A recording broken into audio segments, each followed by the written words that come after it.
A person would be utterly foolish to try to explain a subject using scientific explanations to another person who is not interested in or doesn't understand scientific terms. It would be equally unimpressive to appeal to one from the religious viewpoint if he were not interested in religion.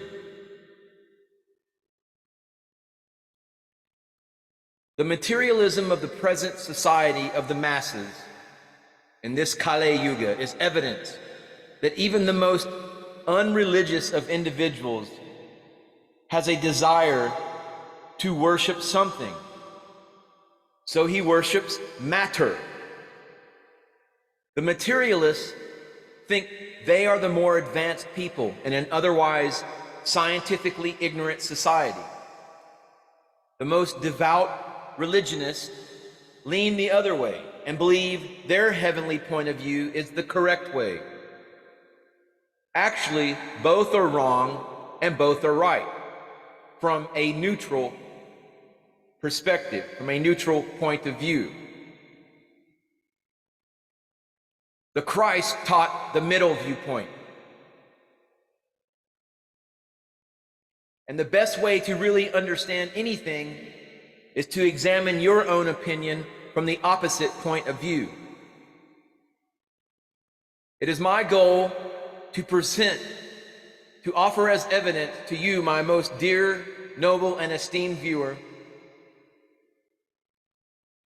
a middle path between science and religion, to present the facts that are each integral parts of the other, and both are the same one from opposite concepts. A wall is a wall, regardless of from which side one looks at it. On one side of this wall is written the history and achievements of science, and on the other side, one can read the records of the various religions.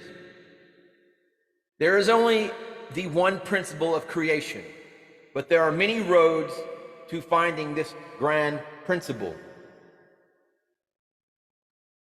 Religion presents God as the infinite being, and science presents the manifestations of God which have been recorded with the five senses. With science being limited to Newtonian physics, reality as the five senses report.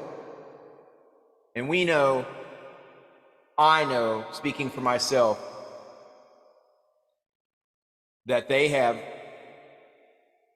painted themselves into a corner, so to speak, because the universe is a vast thought, a cosmic process of thinking, a living organism seeking to know itself. Now, that is a scientific way, in a sense, maybe perhaps leveraging poetic language. The universe is a vast thought, a cosmic process of thinking, a living organism, but that's somewhat appealing to a scientific sort of quantum physicist perspective. I could easily just replace the word universe with source, with God, and appeal more to a religious, spiritually minded person, to that person on the other side of the wall. Source is a vast thought, a cosmic process of energy, a living organism seeking to know itself. Source thinks about itself all the time, and what it wants to know is exactly what it is. The task of the universal thought is to become conscious of itself, to become entirely self-aware, to attain absolute knowledge of itself. The secret of thought is that it is the purest and clearest energy of all, light energy. Your mind is an immaterial electromagnetic system outside space and time. If it were possible for you to see the universe from outside, you would be astonished by what you see, or rather, what you don't see. You would not see anything at all because the universe is a singularity, a point.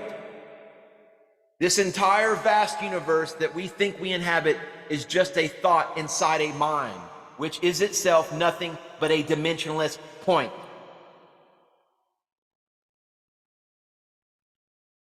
If you could see into the singularity, you would discover a point of light.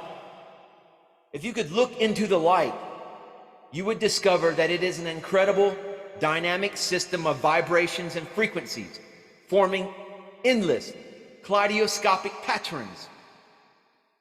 If you could study these patterns in detail, you would discover that they all reflect mathematical waves, namely sines and cosines. If you could make sense of all of these waves, these wave patterns, well, you would understand that all of these patterns are what constitute our universe of minds and bodies interacting with each other via Fourier mathematics, the mathematics of waves.